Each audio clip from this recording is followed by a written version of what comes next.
Halo, assalamualaikum, salam sejahtera bagi kita semua. Om Swastiastu, Namo Buddhaya, salam kebajikan. Perkenalkan, nama saya Dela Ikonosanti dari Prodi Farmasi Institut Sains dan Teknologi Al-Kamal NIM 2019 51055. Di sini saya sendiri akan menjelaskan dan akan mempresentasikan mengenai pengendalian mikroorganisme untuk memenuhi ujian akhir semester mikrobiologi. Tujuan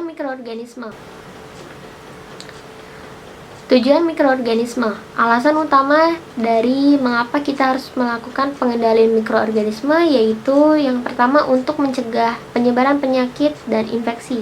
Yang kedua, untuk membasmi mikroorganisme pada inang yang terinfeksi. Yang ketiga, mencegah pembusukan dan perusakan bahan oleh mikroorganisme. Mikroorganisme dapat dikendalikan dengan beberapa cara. Dapat dengan diminimalisir, dihambat, dan dibunuh dengan sarana atau proses fisika atau bahan kimia. Berikut merupakan pengendalian mikroorganisme secara fisika, yaitu ada suhu tinggi, pemanasan basah, uap bertekanan, yaitu suhu di atas titik didih, pemanasan berlangsung cepat, mempunyai daya tembus menghasilkan kelembapan yang tinggi.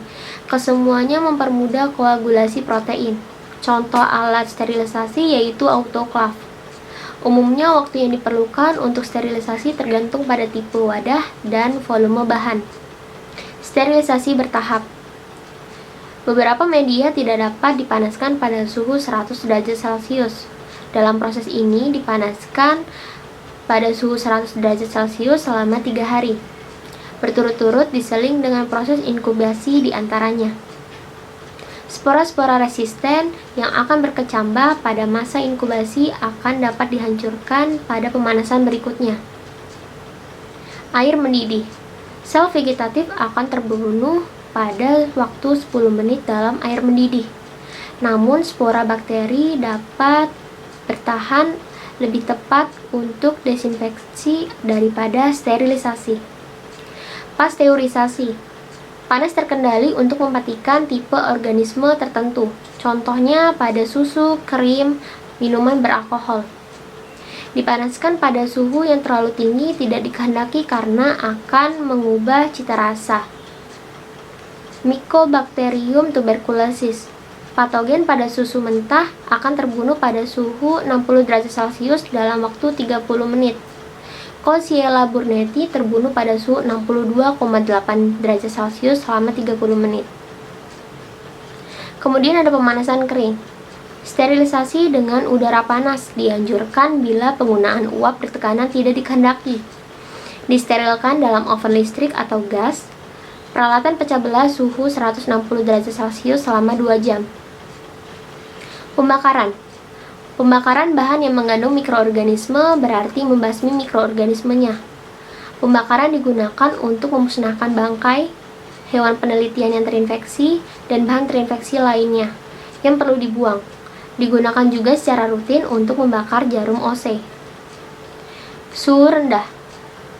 Suhu di bawah suhu optimum pertumbuhan dapat menekan laju metabolisme, bermanfaat untuk mengawetkan biakan karena mikroorganismenya punya kemampuan untuk bertahan hidup pada suhu yang sangat dingin. Suhu pendinginan. Biakan beberapa bakteri kamir dan kapang yang ditumbuhkan pada media agar dalam tabur reaksi dapat tumbuh selama berbulan-bulan pada lemari es dengan suhu 4-7 derajat Celcius. Suhu di bawah titik 0 derajat Celcius. Bakteri dan virus dapat dipertahankan pada suhu minus 20 derajat Celcius, minus 70 derajat Celcius, dan suhu minus 195 derajat Celcius atau nitrogen cair. Kemudian pengeringan. Dapat mengurangi atau menghentikan aktivitas metabolik diikuti dengan matinya sejumlah sel. Neisseria gonorrhoeae dan Neisseria meningitidis sangat peka terhadap kekeringan, sehingga akan mati dalam beberapa jam. Streptococcus jauh lebih resisten, sedangkan Bacillus tuberculosis yang dikeringkan bersama dahak dapat tetap hidup dalam jangka waktu yang sangat lama. Tekanan osmotik dan plasmolisis. Osmosis adalah tekanan difusi melintas membran semipermeabel yang memisahkan dua macam larutan dengan konsentrasi solut yang berbeda. Suspensi bakteri dalam konsentrasi garam tinggi akan terjadi plasmolisis. Dalam konsentrasi garam rendah akan terjadi plasmoptisis.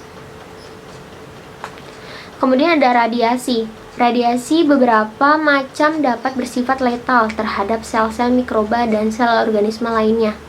Radiasi ini meliputi sinar X, daya penetrasi baik namun perlu energi besar. Sinar alfa memiliki sifat bakterisidal tetapi tidak memiliki daya penetrasi. Sinar beta, daya penetrasinya sedikit lebih besar daripada sinar X. Sinar gamma, kekuatan radiasi besar dan efektif untuk sterilisasi bahan makanan. Ada tekanan permukaan dan penyaringan. Pengendalian mikroorganisme secara kimia itu mencakup antimikroba, contohnya seperti antiseptik dan desinfektan, kemudian ada pengawet dan antibiotik. Mari kita bahas tentang antimikroba. Antimikroba itu adalah zat kimia yang membunuh atau menghambat pertumbuhan dari mikroorganisme. Contoh dari antiseptik yaitu seperti merkuri, perak nitrat, larutan yodium, dan deterjen. Kemudian contoh dari desinfektan seperti formaldehida, fenol, sabun, dan deterjen, alkohol, desinfektan dalam bentuk aerosol dan gas. Kemudian contoh dari pengawet adalah kalsium propionat, natrium benzoat, formaldehid, nitrat, dan belerang dioksida. Antibiotik dari sumbernya ada 3 pembuatan, yaitu ada antibiotik sintetik. Antibiotik sintetik berguna dalam pengobatan penyakit dari mikroba maupun virus. Antibiotik alami. Antibiotik alami adalah antibiotik yang dihasilkan oleh mikroorganisme yang dapat membunuh atau menghambat mikroorganisme lainnya. Antibiotik semisintetik adalah antibiotik yang molekulnya diproduksi suatu mikroba kemudian dimodifikasi oleh ahli kimia organik untuk meningkatkan sifat antimikroba. Antibiotik tersebut atau membuat mereka unik agar dapat dipatenkan secara farmasi. Penggunaan kemoterapi golongan antimetabolit. Substansi kimia yang termasuk dalam golongan antimetabolit antara lain asam p-aminosalisilat atau disingkat PAS, sulfonamida, sulfon, trimetropin, ethambutol, dan isoniazid. Penggunaan antiseptik. Antiseptik adalah zat yang menghambat atau menghancurkan mikroorganisme pada jaringan hidup. Sedang desinfeksi digunakan pada benda mati. Desinfektan dapat pula digunakan sebagai antiseptik atau sebaliknya tergantung dari toksisitasnya.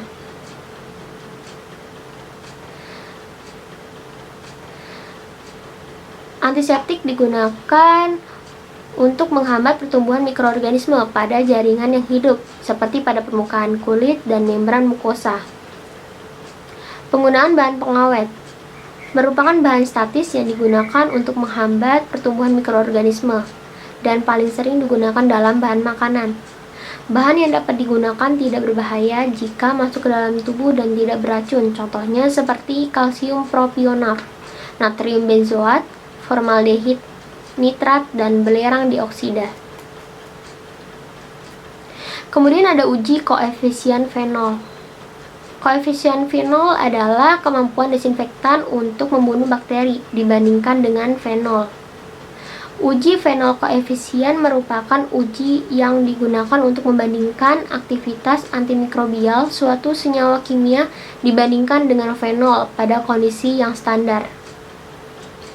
Uji fenol adalah membandingkan aktivitas antimikroba dari komponen-komponen kimia dengan fenol sebagai standar uji. Pengenceran desinfektan secara bertahap dan fenol ditempatkan dalam tabung reaksi steril, kultur murni bakteri yang digunakan sebagai standar ditambahkan pada setiap tabung. Kemudian bakteri itu tersebut dimasukkan dalam setiap tabung dengan interval waktu 5, 10, dan 15 menit. Semuanya subkultur dieramkan pada suhu 37 derajat Celcius selama 48 jam, dilihat dari kekeruhannya. Pada prinsipnya, uji keefisien fenol itu merupakan perbandingan aktivitas fenol dengan pengenceran baku terhadap aktivitas fenol dengan pengenceran baku terhadap aktivitas sampel dengan pengenceran tertentu. MIC atau konsentrasi terendah di mana pertumbuhan bakteri terhambat. Suatu antiseptik terhadap bakteri tertentu. Kemudian ada metodenya. Metode pengenceran bertingkat dengan mengurangi konsentrasi zat sebanyak setengah dari konsentrasi awal dengan volume yang sama. Kemudian ada metode turbidimetri, menentukan takaran dengan melihat kekeruhan yang terjadi setelah percobaan dilakukan. V1C1 sama dengan V2C2. Baik, terima kasih telah menyimak dan mendengarkan presentasi yang saya paparkan. Kurang lebihnya saya mohon maaf. Wabillahi taufiq wal hidayah. Wassalamualaikum warahmatullahi wabarakatuh.